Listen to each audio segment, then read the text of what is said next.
এবার বন্ধু ইউক্রেনের প্রেসিডেন্ট ভলোদিমির জেলেনস্কির থেকে মুখ ফিরিয়ে নিলেন মার্কিন প্রেসিডেন্ট ডোনাল্ড ট্রাম্প। বললেন আর কখনোই ইউক্রেনের সেনা সহায়তা পাঠাবে না তার দেশ।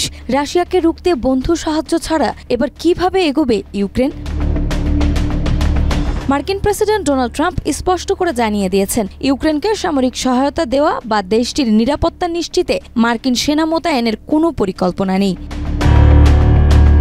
19 আগস্ট সন্ধ্যায় সাংবাদিকদের প্রশ্নের জবাবে তিনি বলেন, যুক্তরাষ্ট্র ইউক্রেনের সেনা পাঠাবে না। প্রেসিডেন্ট হিসেবে আমি নিশ্চিতভাবে আপনাদের তা জানাচ্ছি। আমাদের মূল লক্ষ্য হচ্ছে হত্যাযজ্ঞ বন্ধ করা। আমি শুধু চাই মানুষ যেন না মরে। ট্রাম্প আরও জানান, ইউক্রেনের নিরাপত্তা নিশ্চয়তায় ফ্রান্স, জার্মানি ও যুক্তরাজ্যের মতো ইউরোপীয় দেশগুলো সেনা পাঠাতে পারে, তবে যুক্তরাষ্ট্র সেই পথে কখনোই হাঁটবে না। তার মতে এতে কোনো সমস্যাই হবে না। এদিকে ইউক্রেনের প্রেসিডেন্ট ভলোদিমির জেলেনস্কিকে আরও নমনীয় হওয়ার আহ্বান জানিয়েছে মার্কিন প্রেসিডেন্ট ডোনাল্ড ট্রাম্প। তিনি জানান, রাশিয়ার প্রেসিডেন্ট ভ্লাদিমির পুতিন ও জেলেনস্কি সম্ভাব্য এক ত্রিপক্ষীয় বৈঠকে অংশ নিতে পারেন।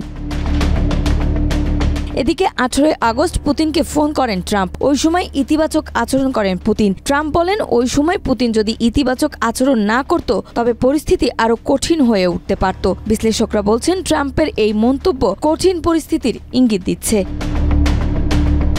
নাজমা, মাই টিভি।